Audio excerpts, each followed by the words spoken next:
Guys, you're just not going to believe this. I did not record the audio for this reading because my mic wasn't on. So I'm going to try my best to do the reading based on what I'm seeing. So over here we got a little candle I've set up. Um, but I got this Earth Power Oracle deck, and I was really drawn to it on the back. The store, the sticker was like covered, but I was like, that's the Angkor Wat. So I had to have it. Um, and I haven't really been able to get into this deck yet, but I really liked the Angkor Wat, and I don't think I'm gonna get into this deck until I have gone to the Angkor Wat. So it says, I have the courage to live my heaven on earth, as above, so below. I am aware that sometimes things must fall apart to be reborn as I would wish.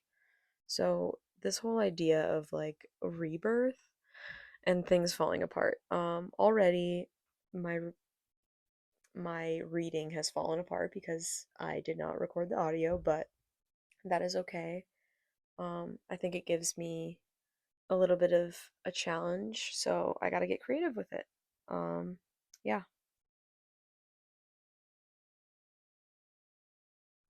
So, we'll get into the tarot reading, and as I'm like shuffling, I'll just kind of tell you guys a little bit about this full moon, um, sort of, and it's the strawberry full moon, I believe, and I wrote some things down. Oh yeah, like allowing this to be like an expansive, emotionally honest moon. So this is going to be a moon about being really honest with how you've been feeling lately, perhaps, and also just kind of like honoring the duality in things and communication with ourselves, and then how that translates into communication with others. Um, and yeah, like what realms are you going to expand into with this full moon? So, full moons are all about letting go, release. What are you kind of getting rid of this month and kind of making space for the new? So, yeah, I think a question I had written down was um, what do you believe, and how does that align with what you say or what you share? So, what do you believe, and how does that relate to like communication?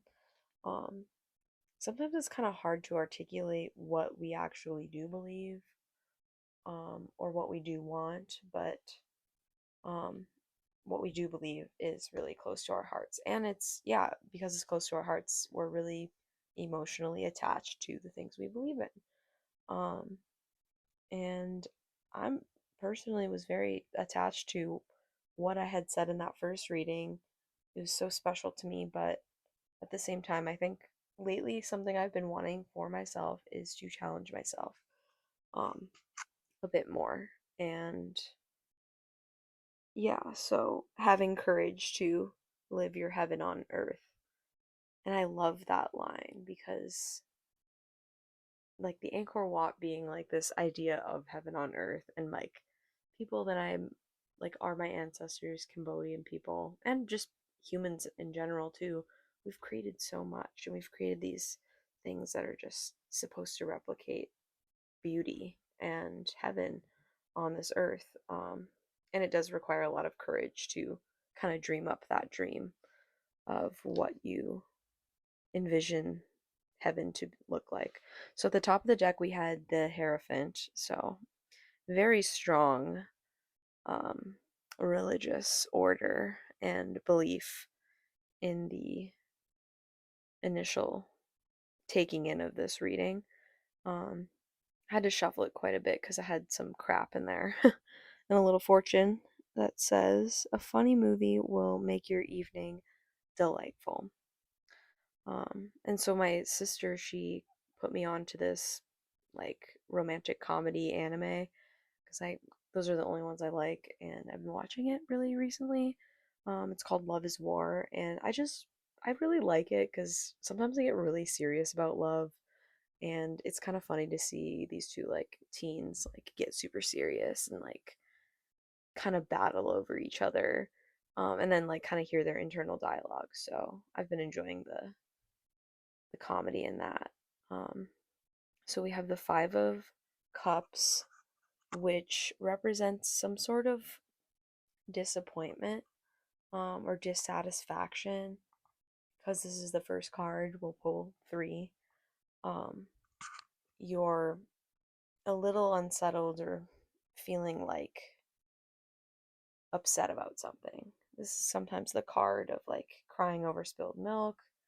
In the back of the deck, we actually have Death, which is a really powerful major arcana symbolizing transformation, rebirth, letting go. So that's something you might be thinking about. Another major arcana, the Sun. So joy, positivity, that's something perhaps you've been trying to radiate, or not even like trying, it's just been happening.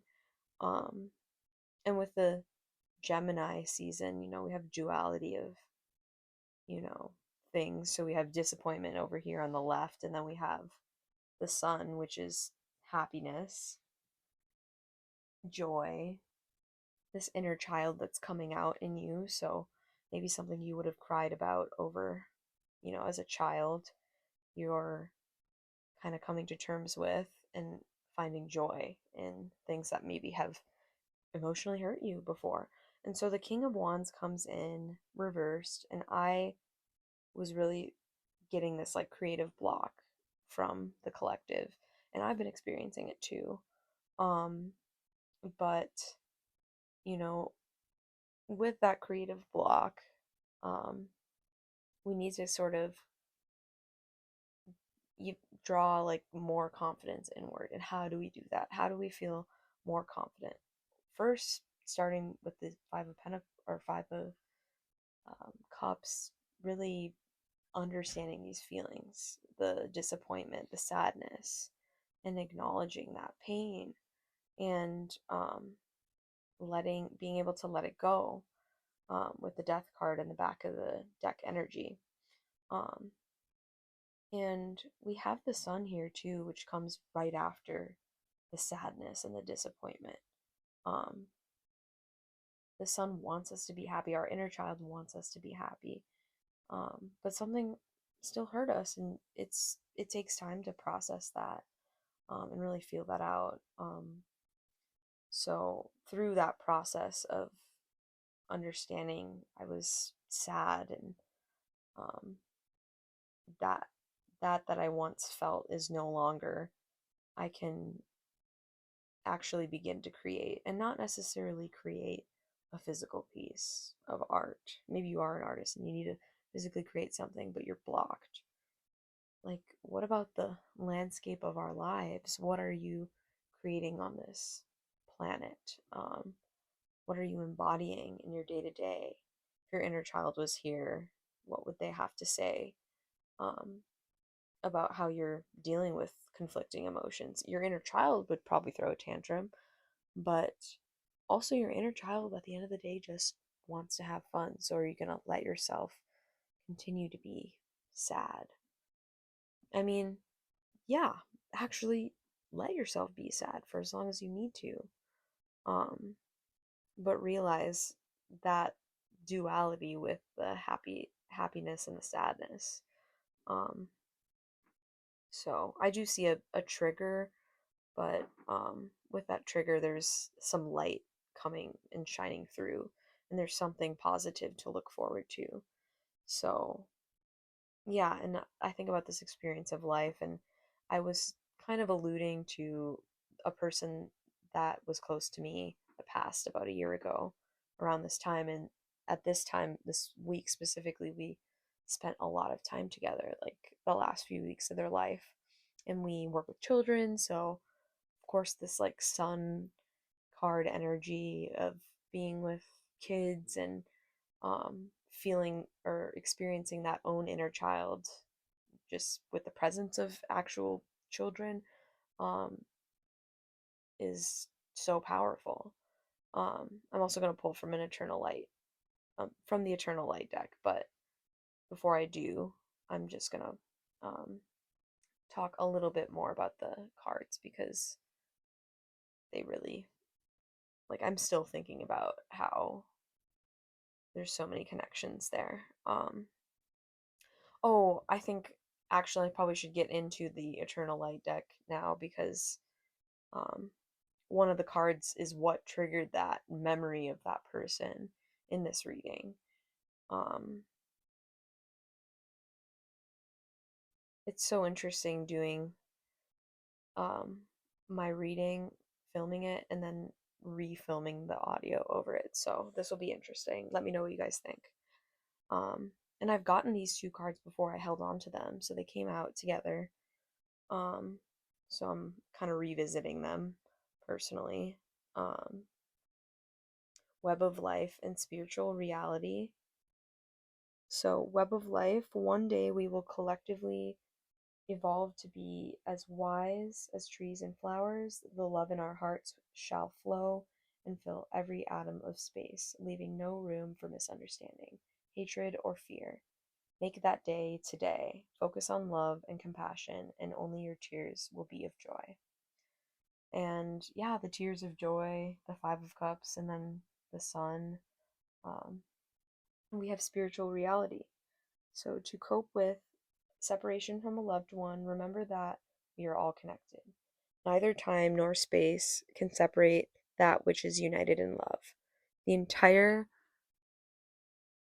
universe, with all its spaces and dimensions, hidden and seen, is inside you, and you are everywhere. Yeah, and that was the one that reminded me of the um, friend who had passed away about a year ago. And yeah, just these experiences that it's the same like things we do around this time of year, but then doing them again this year with more experience and then the presence of that person who eternally changed my life and all these people who really changed my life. Um, Sort of just enhancing this whole masterpiece of life. And I'm like really starting to know what it feels like to radiate that positivity and how that can be so transformative for another person, another child, another human being to experience that joy and that sun energy. So, that creative block you may have been experiencing um, isn't coming from nowhere. There's some sort of hurt that you are going through or have gone through, and you're kind of just starting to see the light again. And I'm really happy for you. I'm happy for all of us. So, yeah, and it's summer, so I think it's just a really cheerful time of the year. So, happy full moon, happy full strawberry moon in Sagittarius.